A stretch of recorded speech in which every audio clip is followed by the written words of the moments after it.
Hi, I'm Randy Engelhard with Realigned by Randy. Today I'm going to be showing you a routine from the book Pain Free by Pete Egoscue, the revised, newer version. We're going to do one from the knee chapters, and it's for the knees when your knees, one or both, are turning outward or externally rotated. And just a reminder, please like, follow, or subscribe to my channel. And I do have one-on-one appointments virtually or in person in Florida if you would like to work with me to work on your posture specifically, especially if you're not having a pain that's resolved. And today I do have lots of props. This routine has a lot of different variations of things that you can use. So you will need a chair. You could be using the posture block or a chair or both, depending on as you go through the routine. You'll see this is the small posture block. However, this could be a yoga block or a pillow instead. This is the tower, and this is a step stool that can be a replacement for the tower. Again, there are alternatives to these if you don't have access to either. So there's more on props if you need any personalized help.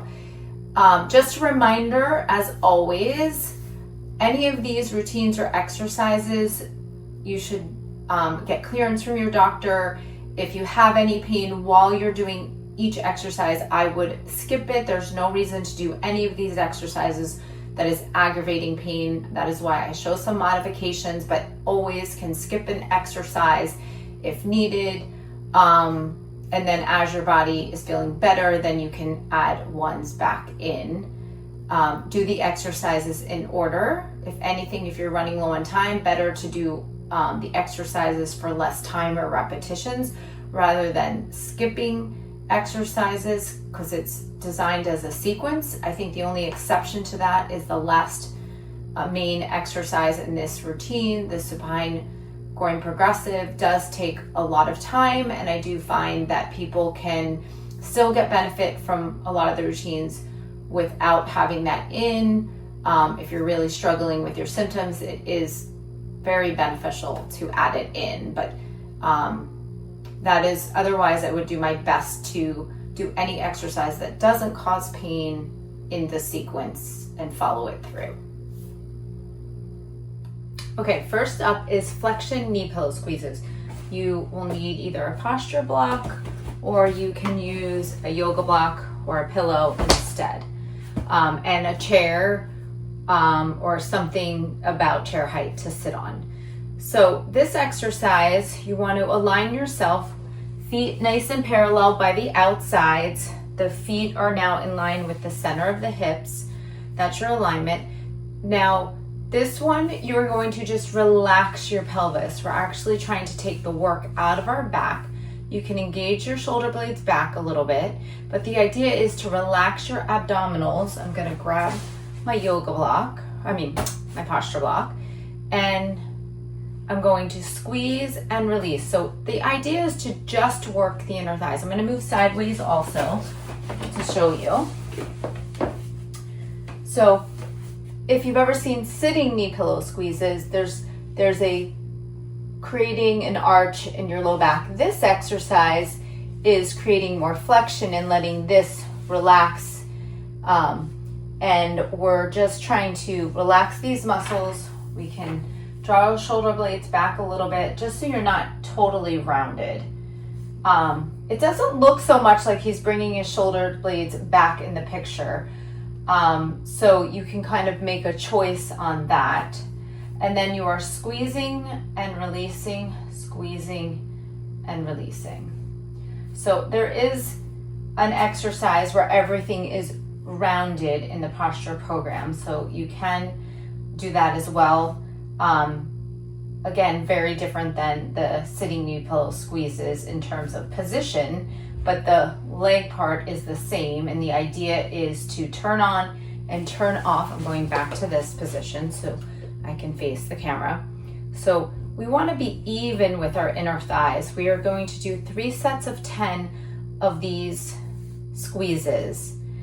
And again, it's very easy to want to engage your abdominals, but the idea here is to just do the work with your inner thighs.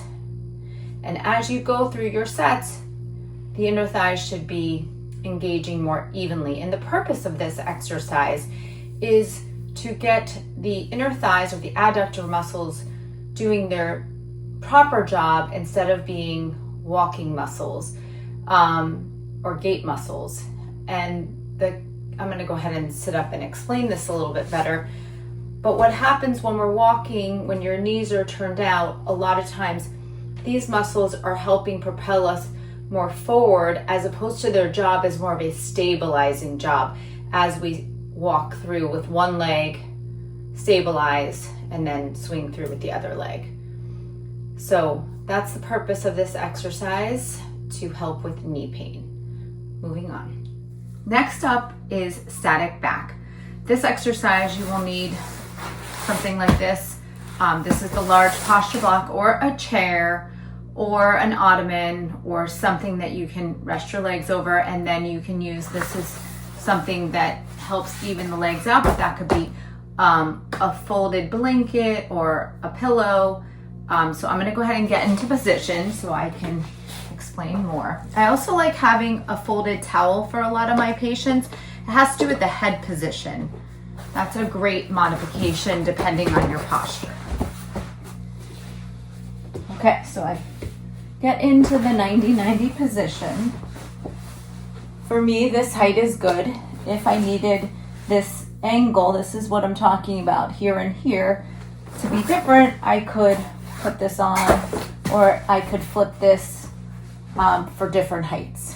So then you put your arms out about 45 degrees away from your body and palms up. And first we're going to talk about the purpose of this exercise, and it is to release compensating muscles. So when you're here, you're going to stay in static back for 5 minutes, and you are going to focus on breathing and relaxing your back. You're just letting it go. Everybody's going to be different on whether your back will touch or whether you'll feel an arch. Sometimes you might feel it touching more on the right or the left, and that just tells you more about the balance of your body or the position of your low back and the pelvis. So the breathing that we're doing with our abdominals is nice big diaphragmatic breathing, which is when you inhale and your belly can rise, and then you exhale. Now, an added piece that I like to add is that when you inhale, that you really put air in the sides and the back of your body. Imagine the center of your body is like a canister and you're trying to expand in all directions. That really helps do a stretch from inside the body of the different core muscles, which helps them balance out and release. And this position can do great things for a lot of symptoms, for taking the edge off. But this is a part of this knee external rotation routine. And the reason for always in static back is arms out and palms up is, remember, we do a lot of things with our hands on our phones or computers, and we're not always opening up here, which opens up our chest muscles. So then we can release from our upper chest muscles and get some motion there. And even you'll find hands kind of want to stay more like this. We want to work on the rotation of our forearms and our hands and really let them open up and stretch in this position as well. So there's a lot that can happen with the fascia by staying in this position for 5 minutes. Now, the reason for the towel is, what I do find is a lot of people, when you have the rounded upper back or the kyphosis or just the very forward head, you're like this on the floor. Some people might even be here. So that's very hard to release the muscles with that kind of tension. So then you put something behind your head, trying to get your chin level, and you should be able to release and relax here. Now, I have done a lot of alignment, so I'm comfortable and good in this position. So it really depends on your posture and what you're feeling, how much you need. Reasons why people would use a pillow or a folded towel even if their head touch, might be if you have some type of dizziness or vertigo. But the idea is to have as little or nothing under your head as possible to help improve the alignment in this position.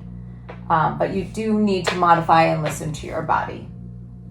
So this is 5 minutes in static back, and we will move on. Next up is cats and dogs. This is one of my favorite exercises. It is used so much in posture therapy. But this exercise, it's interesting. If you're having knee pain, the way it is shown may be a problem. So I do have an alternative way that can be done sitting on a chair. So cats and dogs, you are going to go to hands and knees position, and you're going to make sure your hips are directly over your knees and your shoulders are directly over your wrist. This one is a little hard to feel for yourself, but do the best. Maybe have someone point it out to you, or you can always set up a camera to make sure your alignment is good. And then you're going to sink your belly down and draw your shoulder blades together and look forward. So this is one position. This is the dog position. And then you're going to lead with your pelvis, and you draw your pelvis, and you're going into the cat position where you're making a big round C, kind of like a scaredy cat. Now, then you move again with the pelvis. I find in my clinic, so many people have a hard time moving with the pelvis. They tend to lead more with the upper body. Do the best you can. You'll just get a little bit more out of this if you can lead with the pelvis. We're going to do about 10 of these. We draw our head forward as we bring our shoulder blades back and down. And the purpose of this exercise is to really get the spine, the neck, the hips, the pelvis, and the shoulders all moving back and forth in flexion and extension. And they are meant to be able to move in a nice fluid motion, letting all the different segments to move.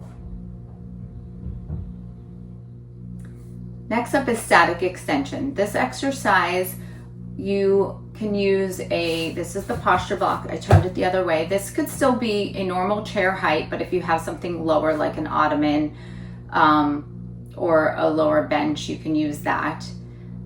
This also can be done on the floor if you don't have something to put your knees on. And also if you're not feeling comfortable because of some other symptom, you can modify it to the floor. So I will show both positions. If you find that this is aggravating your knee pain, then I would just skip it until you get to the point that it feels okay for you to do it without pain.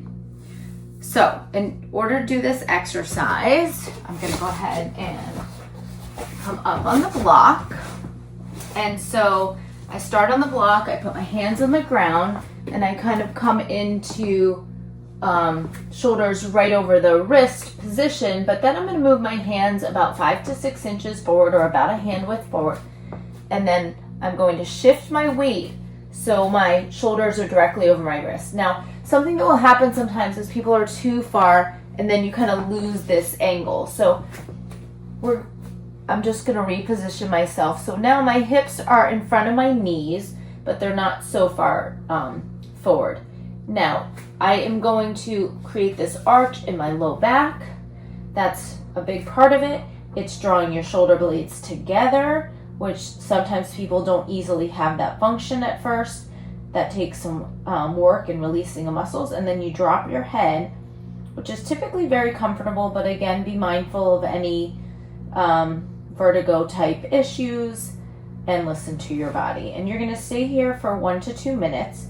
It is an active exercise for the position, so you may have to build up to get used to the time. So you're going to feel the work in your arms, but we also are creating some work in our hip muscles that will kick in by staying here a little bit longer. As we reposition the spine, it changes what muscles can fire when we come upright. So now I'm going to show this without the block.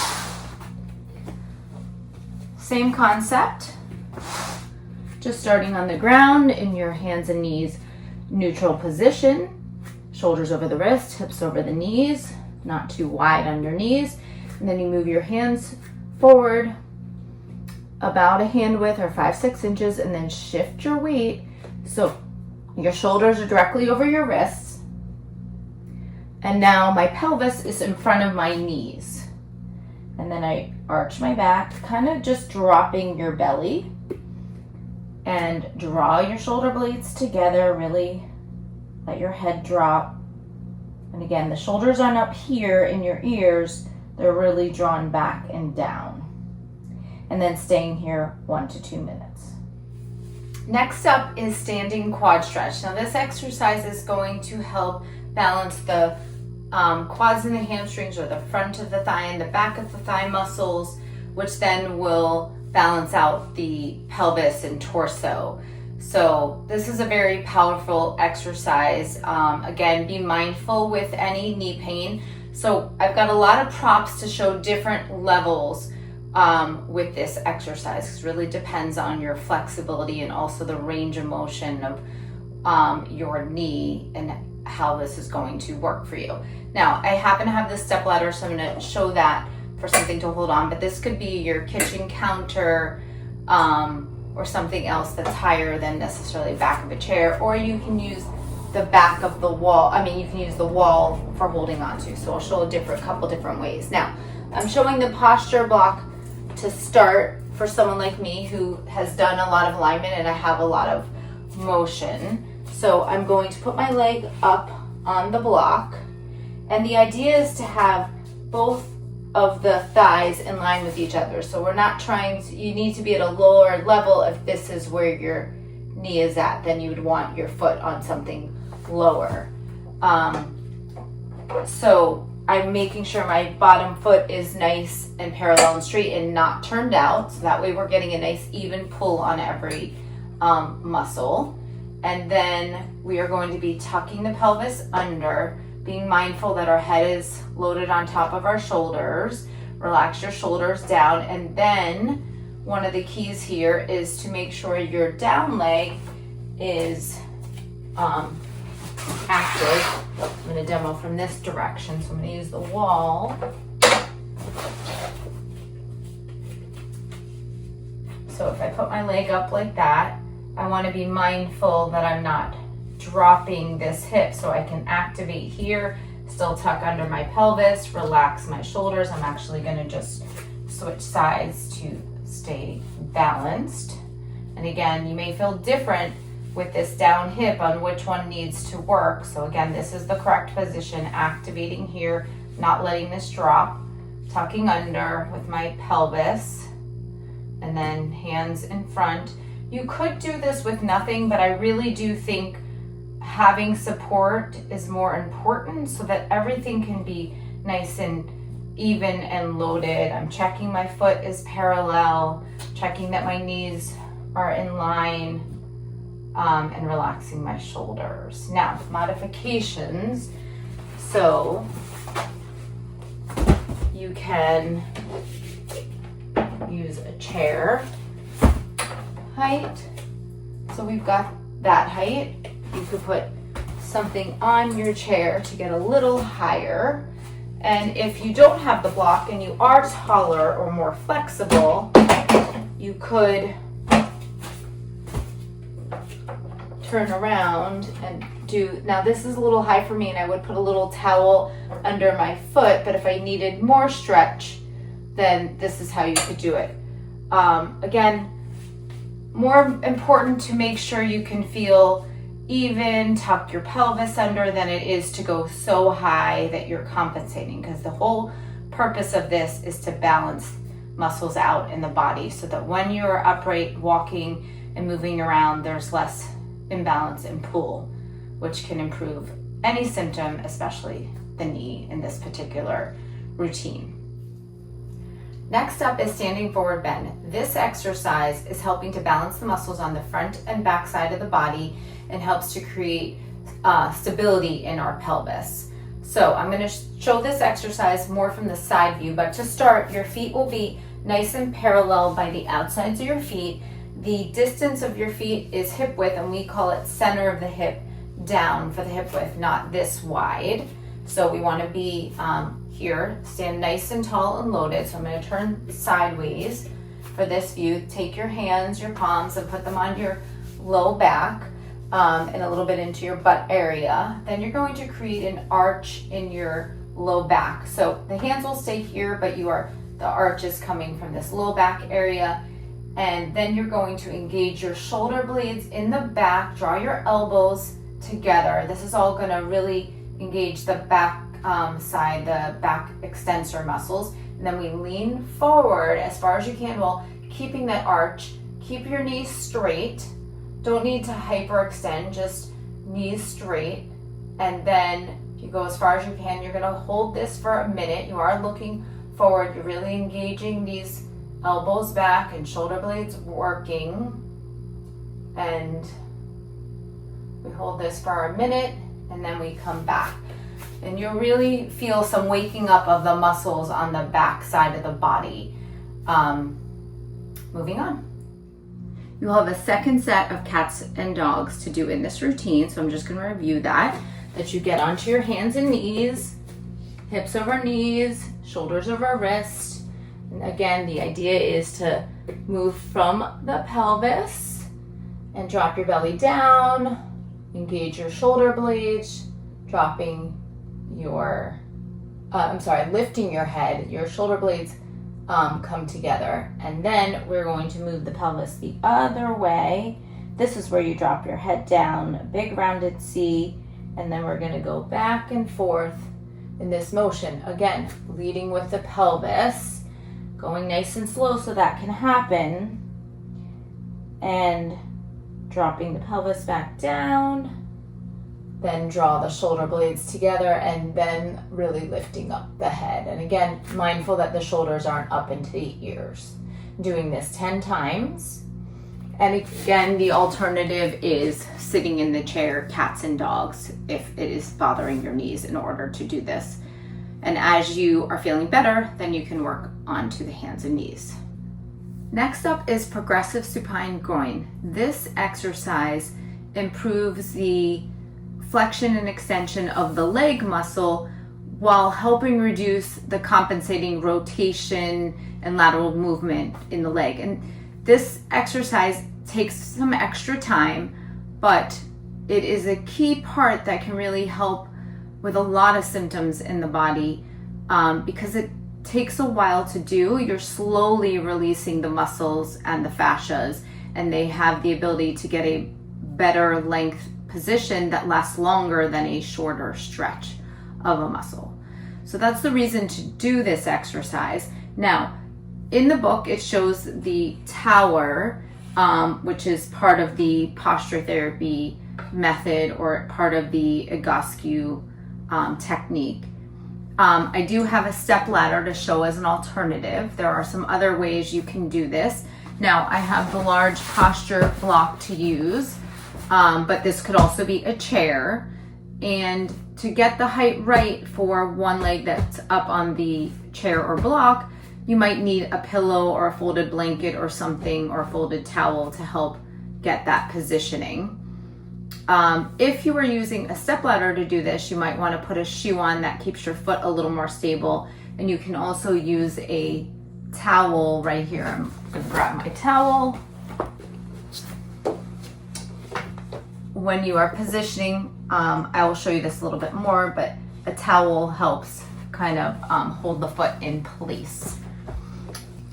Put it on, and they've improved the technology of these to get them strapping on better for people building the tower. And then I'm going to go ahead and lie on my back, put one leg up on the block or the chair, one leg in the tower, so it's too close for me, so I'm going to slide it down. And I can see it's a little crooked, so I'm going to slide it, get it straight. And I went into position. Now, if my head was tipping back, that's when I would put a towel underneath. If you find that whatever you're putting your leg bent on is too low, then you want to add a pillow or folded blankets there to help get this 90-90. That is going to improve the amount that you get out of this exercise.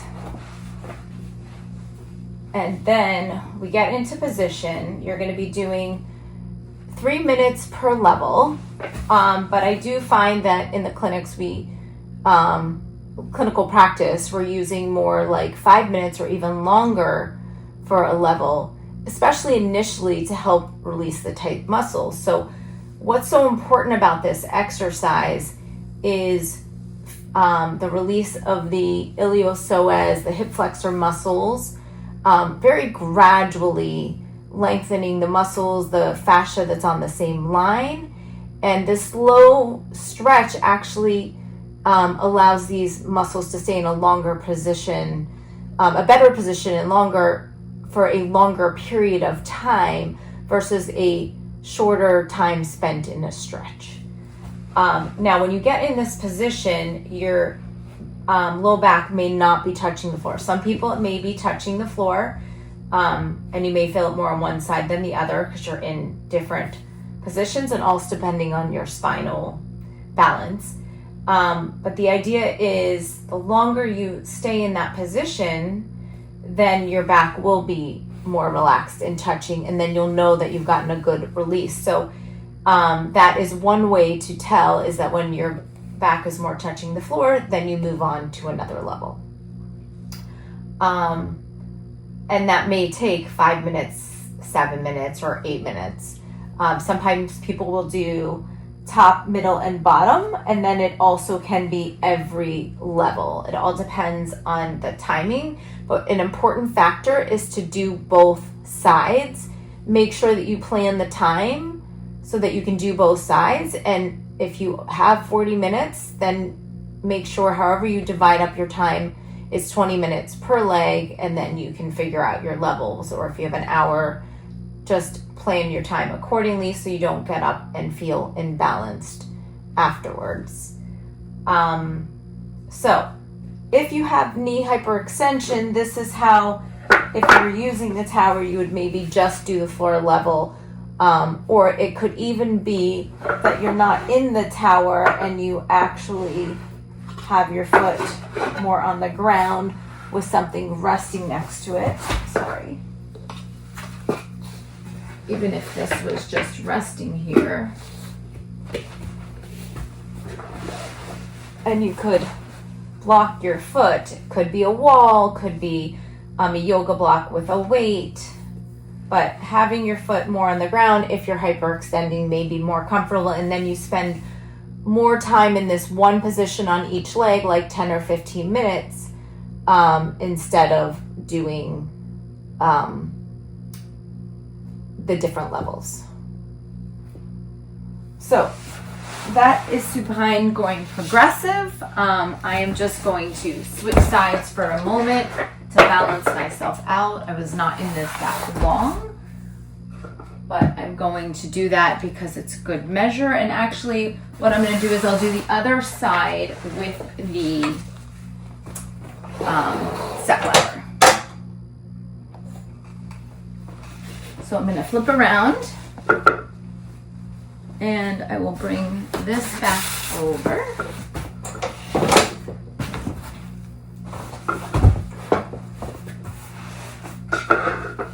So now you could have a shoe on for this to make your foot stay more aligned, kind of just to lock your foot in. So I have my block or chair, and then I'm going to position my foot like this, but actually starting at the top first. So we're going to go like that. Oops, now I'm a little far away. All right. Again, arms are out to the side, palms up, 45 degrees, towel under your head if it's needed. paying attention to what's happening in your low back, touching the floor or not touching the floor, sitting there long enough, nice, good, relaxed breathing here. And this is a really good key part of posture therapy, as long as you're able to do it and don't have pain while doing this exercise. You would then switch, move backwards to go to the next level, and so forth. Supine groin progressive. An added piece that I want to add after doing progressive supine groin is, very typically when this is used, there's always an exercise right after it. And it is typically either air bench or knee pillow squeezes. And knee pillow squeezes is really simple to do, so I'm gonna demonstrate that one. If you know how to do air bench, you can always do air bench. But one of the things that happens in progressive supine groin, or the one where your leg is straight, instead of using the whole tower, is that the muscles get very relaxed and released. So we want to activate some of the hip muscles afterwards. So I'm going to show you the knee pillow squeezes in hook lying. This could be done the sitting version. Either one is great, but I would at least do 1 or 2 sets of 20 where you're lying down, knees bent, and you've got your posture pillow, yoga block, or a pillow between your knees, and you are just squeezing and releasing these inner thighs, relaxing the abs, relaxing the glutes. This exercise is done in the beginning in a certain in a sitting position, but this can be done again in just this lying position, just to reactivate at the end after the previous exercise. Again, I think that this is a very important part. Sometimes if people have SI pain or back pain, this will help prevent that from happening. And that may not be an issue with a knee pain, but I think this is a key piece that's valuable when doing this particular routine. We have completed the knee routine when the knees are pointing outward or externally rotated, one or both. From the revised version of Pain Free, I am Randy Engelhard with Realign by Randy. You can find my website at Realign by Randy, and that's Randy with 2 E's, realignbyrandy.com. And same thing on Instagram and TikTok and other social media platforms. On my website, you can contact and send a message, or you can book an appointment, a free posture consultation, or go ahead and book an appointment if you are ready to get started with one-on-ones. And there is also another choice where you can just send pictures and a little email about what's going on, and you can get a personalized menu created by me. Have a great day.